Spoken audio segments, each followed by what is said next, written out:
Hey, Flimsy Lunch Tray here with you today, and we're going to be doing another upgrade in Commander build. And today we're going to be looking at the Tier 10 US battleship, the Montana. Really nice ship. I like playing her.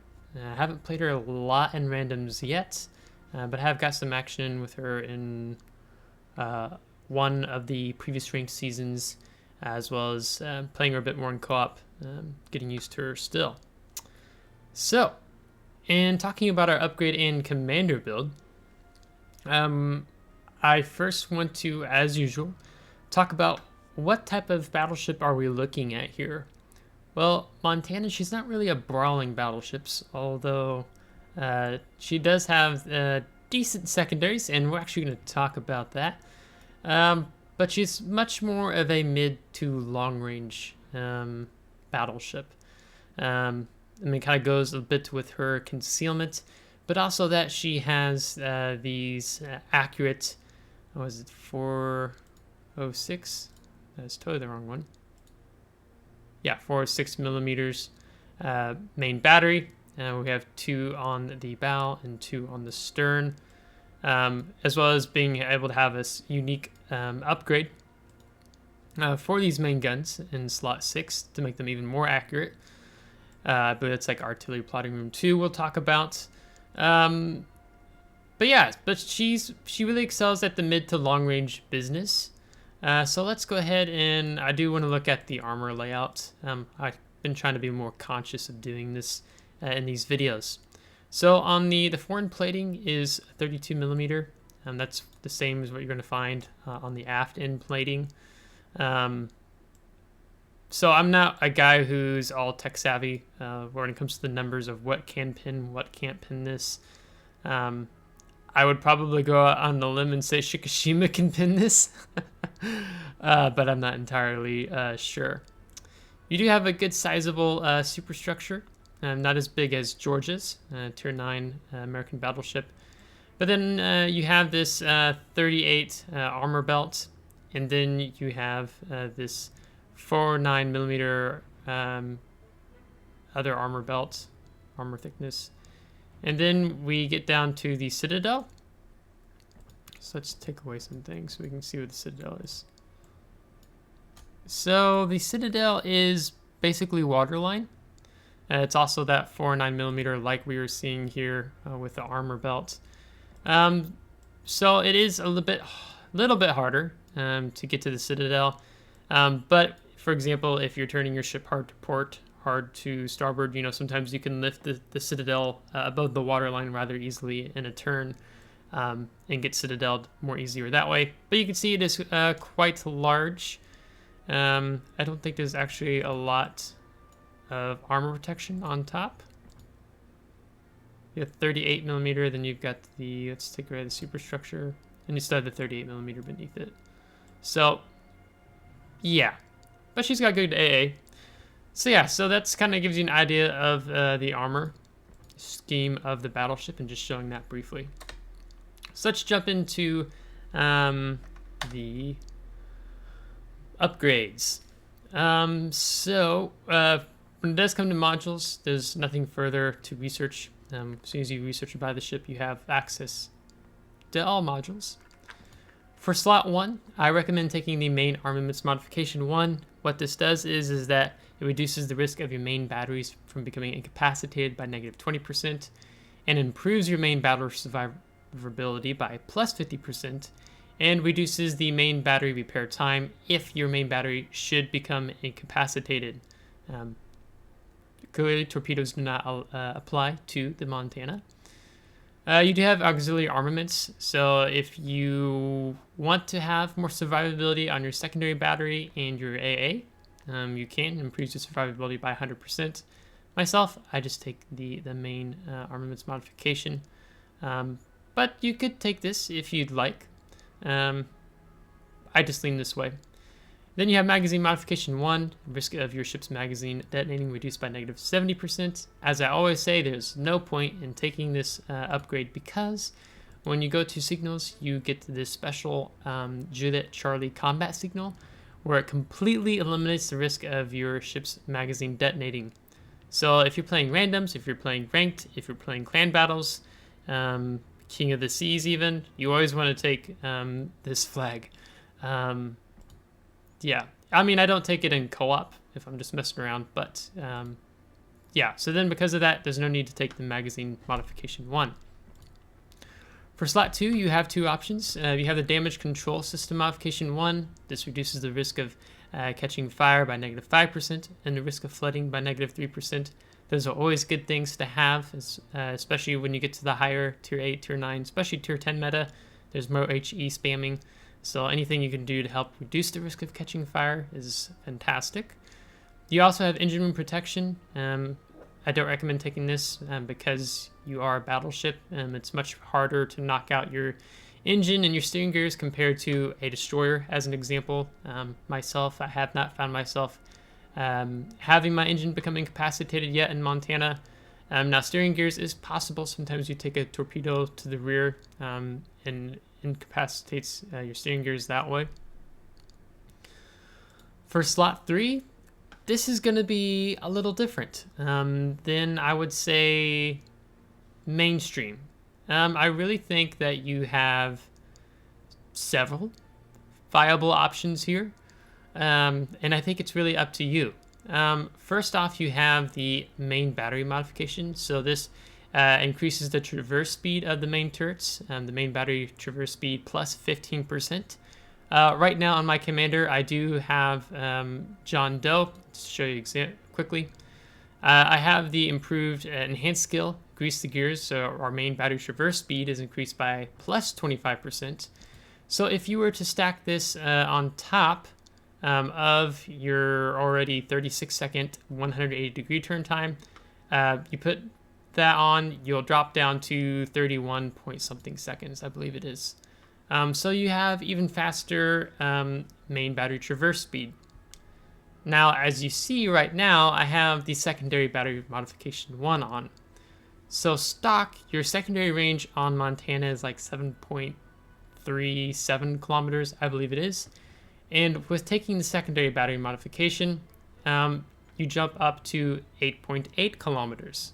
However, if we also go and look at our combat signals and put on a Mike Yankee Soccer 6, however you want to say that, and we come back and we look at the secondary armament, our maximum range for our secondary armament is now 9.2 kilometers. So that's really nice. For me, kind of the reason I was first thinking of taking this is just to kind of deal with those pesky destroyers that sometimes push on you. So having a little extra range would help. I mean, yeah, it is hard to hit a destroyer with your secondaries at that max range of that 9.2 kilometers. But hey, like sometimes it's kind of nice to have that, even if you're brawling with a battleship, let's say 9 kilometers away or something like that. They go out a little further. You also have AA modification 1, so your priority AA sector preparation time is reduced by -20%. I don't really recommend taking this one. These two are really good. And also the artillery plotting room modification 1 is really good. And this extends the firing range of the main battery and your secondary battery. So your main battery firing range is increased by plus 16%, and your secondary battery firing range is increased by plus 5%, and your maximum dispersion of the secondary battery is reduced by -5%. One thing I should have mentioned when it comes to the secondary battery modification 1, as you see with the artillery plotting room modification 1, instead of plus 5% and a minus 5%, we get a plus 20% and a minus 20%. So our secondary battery range is not only shoots further, but we have an even tighter dispersion, meaning it's more likely that we are able to hit the targets with our secondary battery. In terms of the main battery firing range, with not having this skill, our firing range is 23.6 kilometers. So if you were to take the artillery plotting room modification 1, I will do the math right now because it's one of the things I didn't do in advance.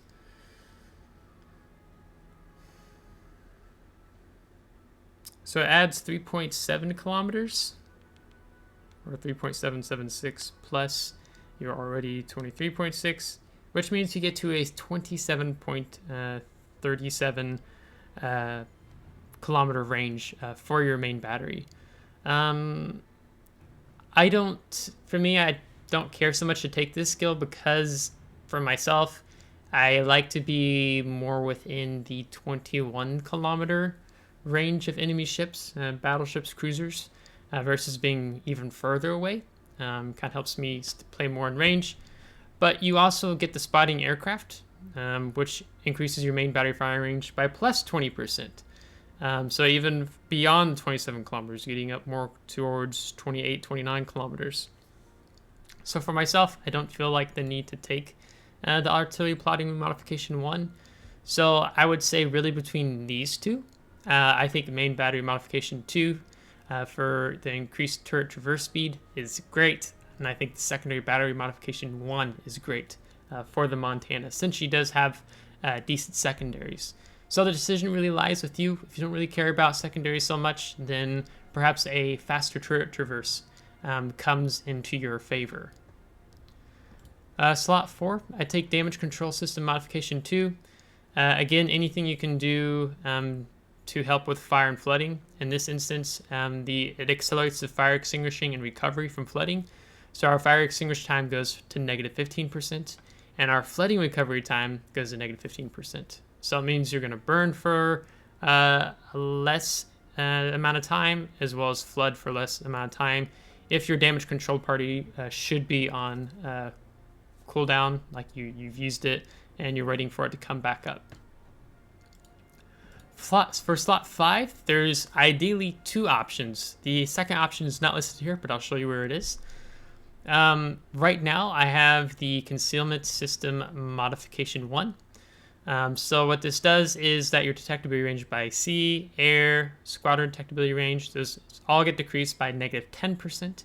And the dispersion of shells fired by enemies attacking your ship is increased by plus 5%, which means enemies attacking your ship get worse dispersion when they fire upon your ship.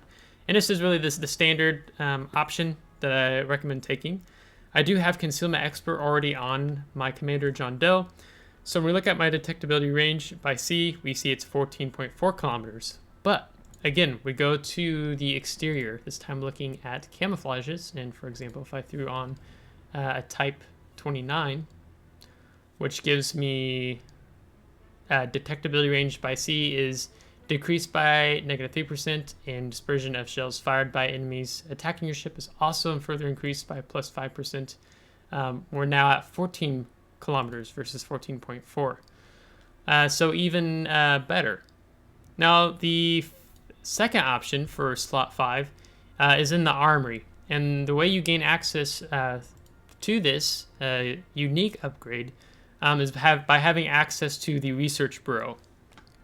So I'm going to go ahead and pull that up now, and we're going to look at to see what this skill does. And it's actually pretty cool. I haven't really paid attention to this skill previously until I was kind of looking around, and I saw another World of Warships YouTube player talking about it. So if you do have access to Research Bureau, you'll see this icon here where you go to Upgrades, and then we scroll down, and you can see all these tier 10 ships that have the unique upgrade, and we see Montana. So the upgrade is available in slot 5, and it's an elite damage control teams. So our rudder shift time is decreased by negative 30%. Our steering gears repair time is decreased by negative 70%. So if your steering gears get knocked out, you're going to have them back online pretty quick, meaning you're not going to have to worry about burning a damage control party. And then your fire extinguishing time is also reduced by negative 10%, as well as your flooding recovery time. So you stack that on top of the negative 15% for the damage control system that we're just looking at in slot 4. So now you go from negative 15% to negative 25%, which is really nice. So let's talk about what does that mean? So I was watching a YouTuber. His name is it Carbine Carlito? He was featuring another player who has the legendary upgrade, this unique upgrade on his Montana, and his burn time when he was shot and was caught on fire was 40 seconds. So he was only going to burn for 40 seconds if he let it go. And he, as far as I knew, this player did have the slot 4 damage control systems. But particularly what I want to hone in on here is the rudder shift time by negative 30%. So if we jump to the maneuverability of the ship, we see right now that our rudder shift time is 22.2 seconds. If you have that unique upgrade, where it reduces your rudder shift time by negative 30%, you go from 22.2 seconds to 15.5 seconds. And so it's like, oh, okay, as a battleship having 15.5 seconds versus 22.2 seconds, what does that really mean? So I was looking at other ships to possibly compare that to. So for example, with Georgia, Georgia has a rudder shift time of 16.5. So that means if you have this unique upgrade, you have a better rudder shift time than what the Georgia even has. And so then I dropped to the Massachusetts, and the Massachusetts has a 15.7 second rudder shift time. So with that upgrade, you actually have a slightly better rudder shift time than the Massachusetts does. North Carolina, I believe, has a 15.2 second rudder shift time. So not as good as the North Carolina. Yeah. But you essentially get the rudder shift time of the Massachusetts for your Montana, which is really good, especially with the size of Montana. I mean, you look at Massachusetts here, seems kind of small, turning circle radius 710 meters, and then we jump to Montana, and whoa, we got bigger, much longer, and that sometimes with that rudder shift time can make it harder avoiding torpedoes. So that unique upgrade is really good. Now, what is the downside of taking that unique upgrade? Well, it means you're not taking the concealment system modification. So that means your detectability is going to be over 15 kilometers. I think it's something like 15.5, 15.6 kilometer, because you're giving up concealment system modification 1. So there is that downside. But I think they're both a really good viable skill for myself when I eventually do have enough research rower points. I'm saving up for a ship right now, as I just spent some to buy the legendary upgrade for the Des Moines, or the unique upgrade for Des Moines. So I'm saving up, and then eventually sometime in the future, I would actually like to test out that unique upgrade for the Montana. Moving along swiftly, you have a few options you could partake in here. The first one is the main battery modification 3. So this reduces the reload time of the main battery guns by negative 12%, and also nerfs your main battery traverse speed by negative 13%, which means your turrets are going to take even longer to turn, but you get a slightly faster reload time. Right now, the reload time on the Montana is should be 30 seconds. Yes. So you take that. You're looking more at like a 27 second something reload. But you can see I had the artillery plotting room modification 2. So the maximum dispersion of our main battery shells is negative 11%. So we have a much tighter dispersion in our shells, which means we're more likely to hit where we're aiming. So for me, in this instance, I prefer the better accuracy over the faster reload time. So in that instance, having 12 guns, I like to take the artillery plotting room modification 2. You also have auxiliary armaments modification 2, and this improves your secondary battery reload time. You get more continuous AA damage. You deal more damage with from AA with shell explosions. Number of explosions produced by salvos from AA defenses when the defensive AA fire is active is +2, but we don't get defensive AA on Montana. So you have that as well. So kind of what you have going on with Montana, I mean, you kind of see I kind of got this secondary blend going along with the accuracy, or you could give up some of your concealment with that unique upgrade and have a bit more maneuverable ship. That comes along with some perks, and you're going to burn for less, flood for less. But then you have that access to the AA survivability as well. You have this AA guns modification 1. Your priority's AA sector time comes back online sooner. You have the auxiliary armaments modification, improving not only secondary battery survivability, but the AA. So you could have a little bit of an AA thing going on here, if you wanted to do that. That's not myself, but maybe you're like, hey, I want to bolster the Montana's AA even more. And you get to do that even more with the commander. Now, in terms of the consumables, you have the damage control party, you've got the spotter plane or the fighter plane. I typically usually take spotting aircraft. If I'm seeing a lot of CVs in matchmaking, then sometimes I switch to the fighter. And then you have the heal. So you have the ship's repair party consumable.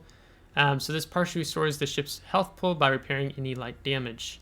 So you can see the HP per second is 635, and the action time of the consumable is 28 seconds. However, when we go to our exterior again, and we go to signals, there's this India Delta signal. So the amount of HP recovered when the repair party's consumable is used is plus 20%, so you're going to heal back even more damage, and the amount of HP that can be restored with the help of the squadron's repair consumable is plus 5. So then we jump back, and now you can see our HP per second jumped up to 762. So we're going to be able to get more health back. So then you can take a little bit more damage maybe before you pop a repair party. Going to the commander, since we've spent a lot of time on those things thus far. The following is I will recommend a 10-point commander, and then we'll go from there.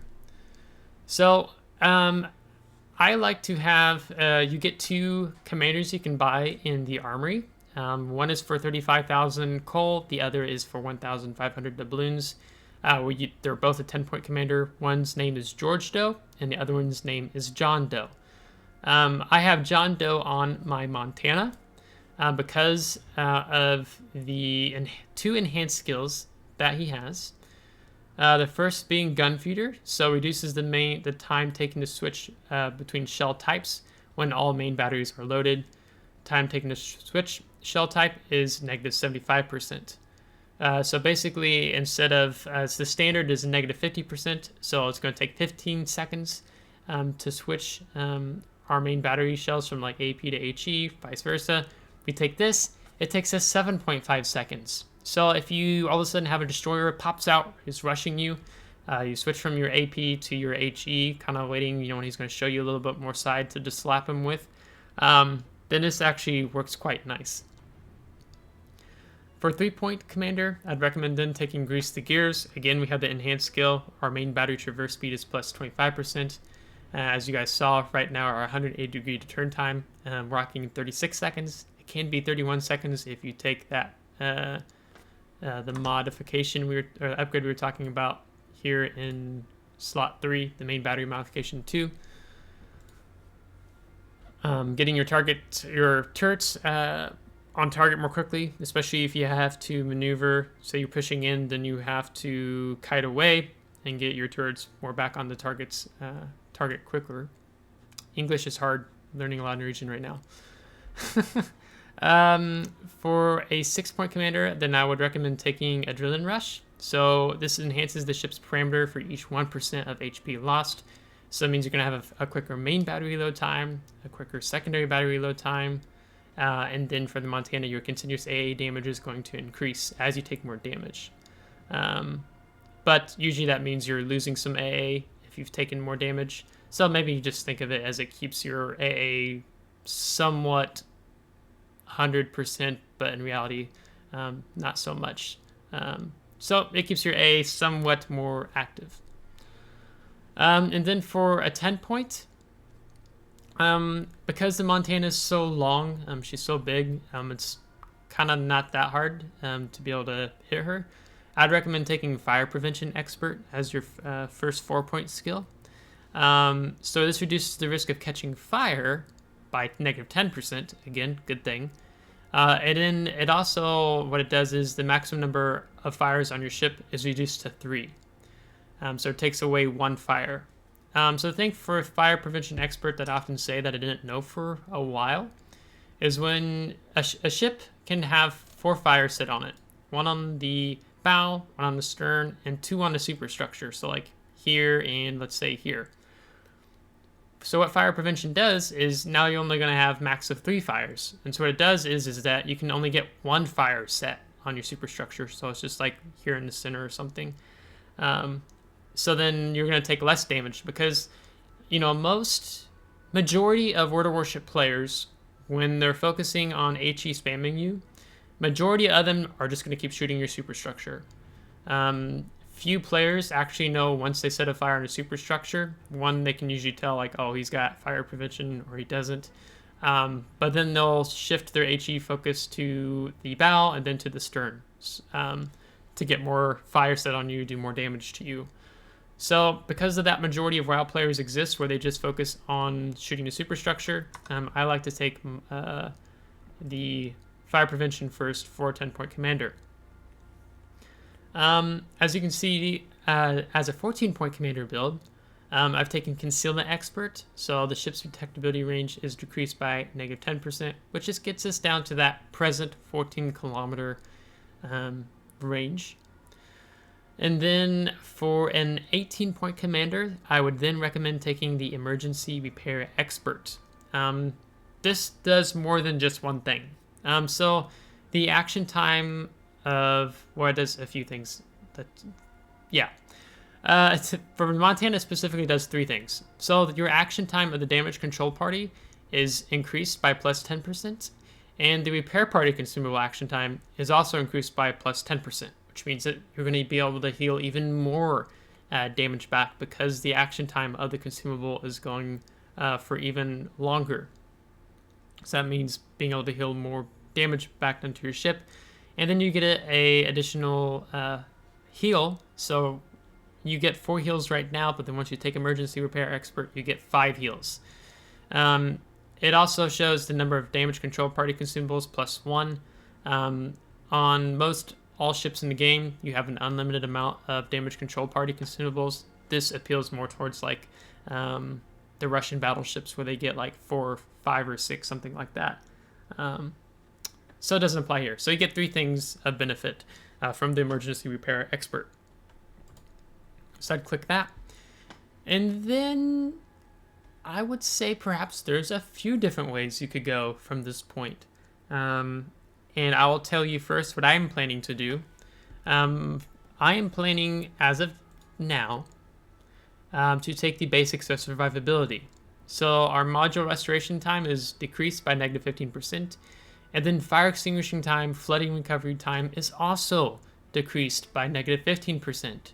So as we were looking at this skill, we can see reduced by -15%. If you had that legendary unique upgrade where it reduces by -10% for both fire and flooding time, and then you take basics of survivability, which takes another -15% off of the fire and flooding, then you're becoming more tanky. You're able to take a bit more damage to a certain extent.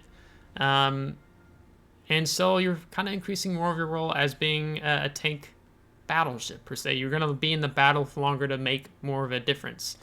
So this is what I'm planning to do with a 21-point commander build.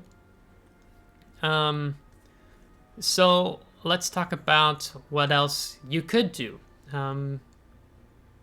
Let's talk about that.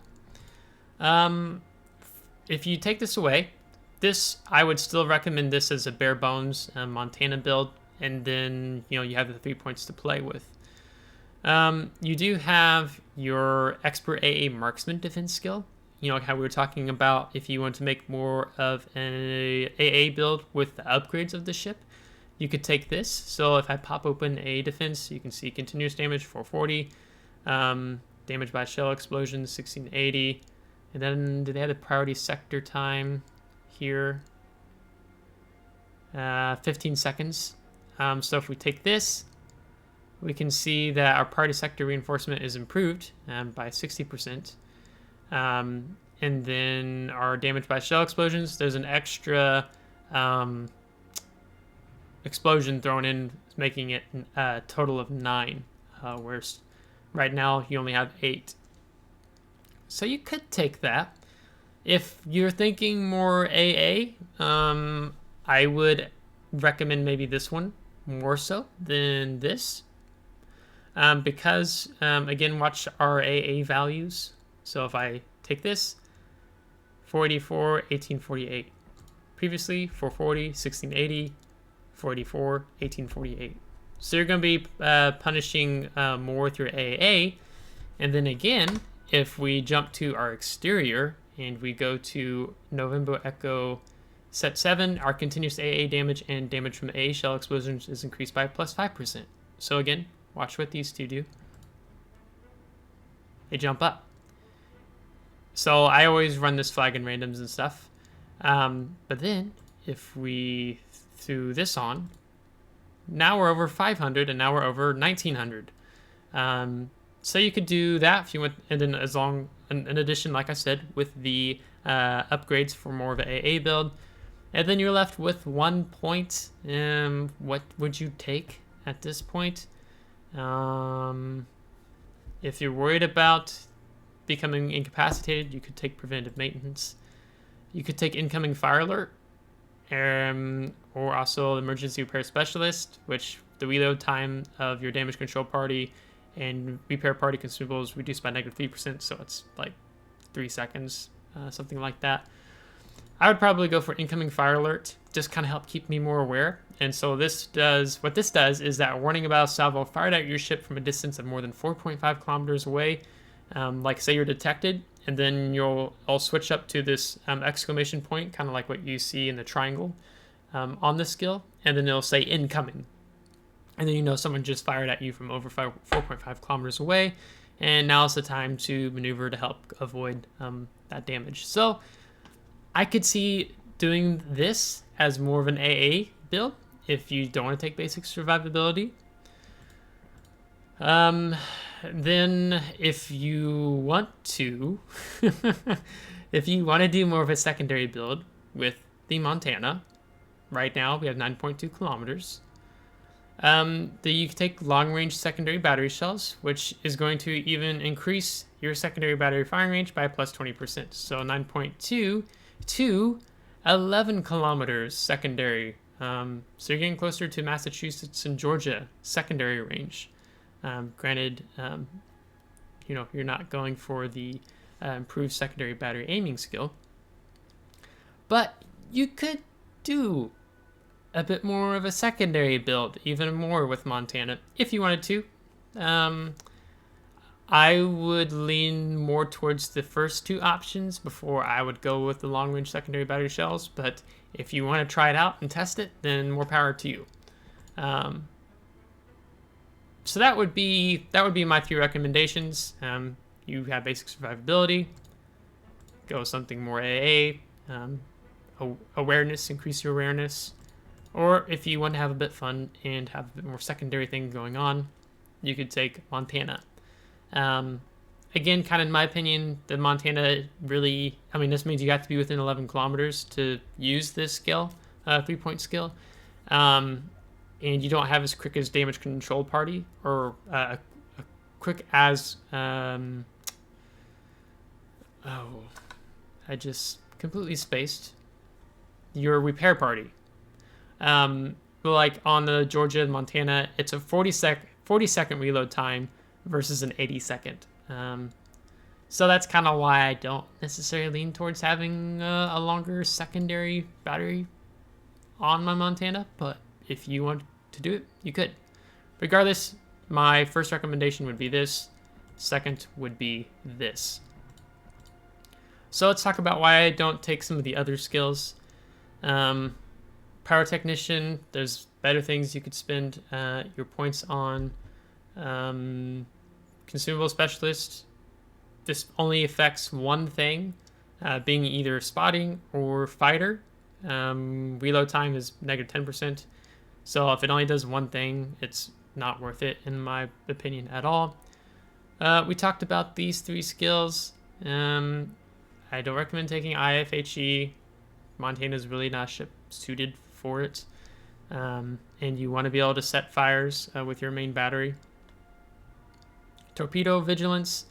Extends the torpedo acquisition range even while the hydroacoustic surge consumable is active. You just get to see the torpedoes further out before they hit you. I don't see this as something worth investing your 2 points in.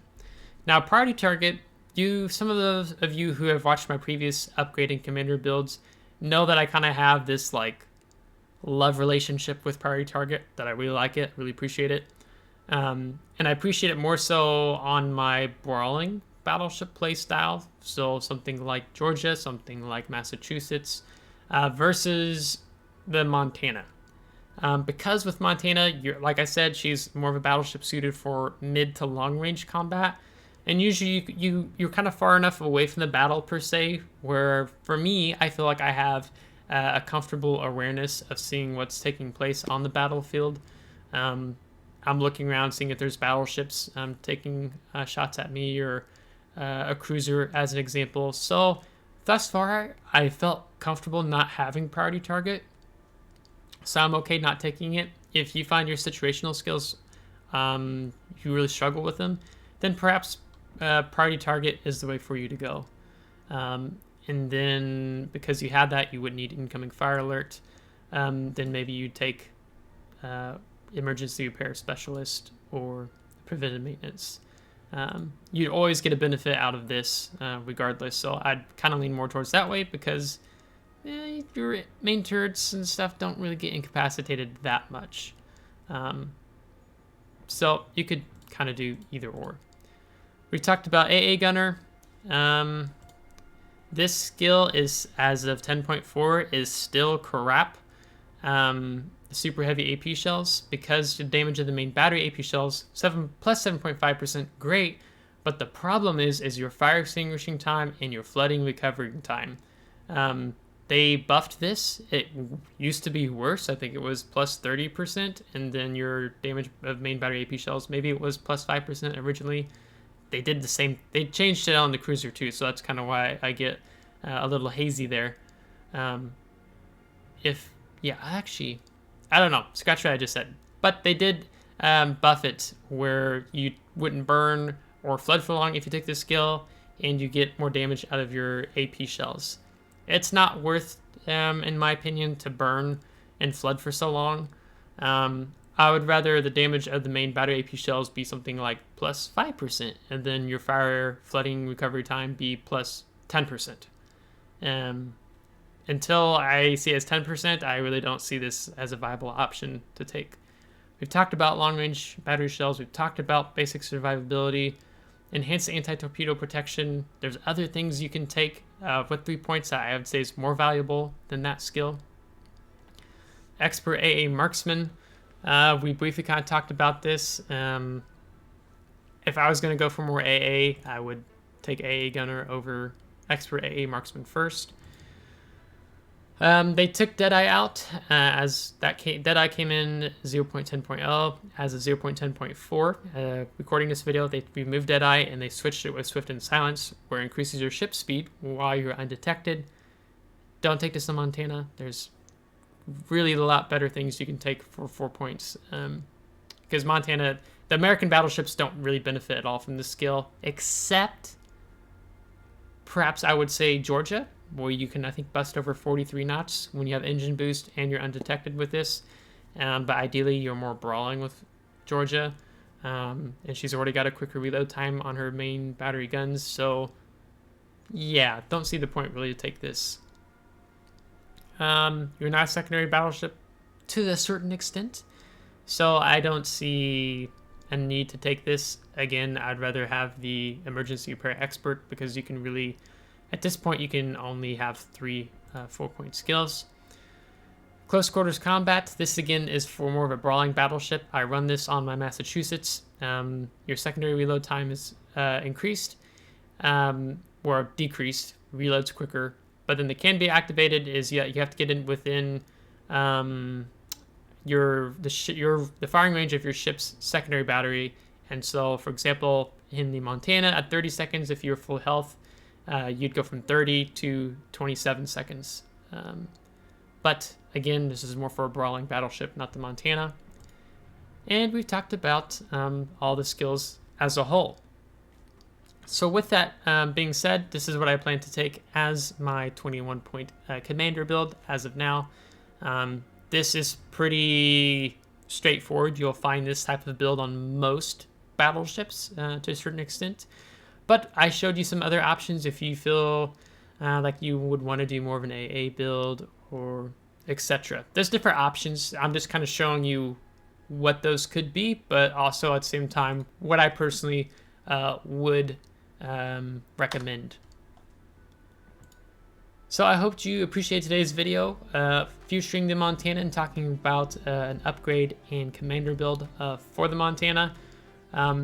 She's a really good battleship, really enjoy playing, especially feels kind of similar sort of when you go from Iowa to Montana, but the bonus is that you get this additional rear turret.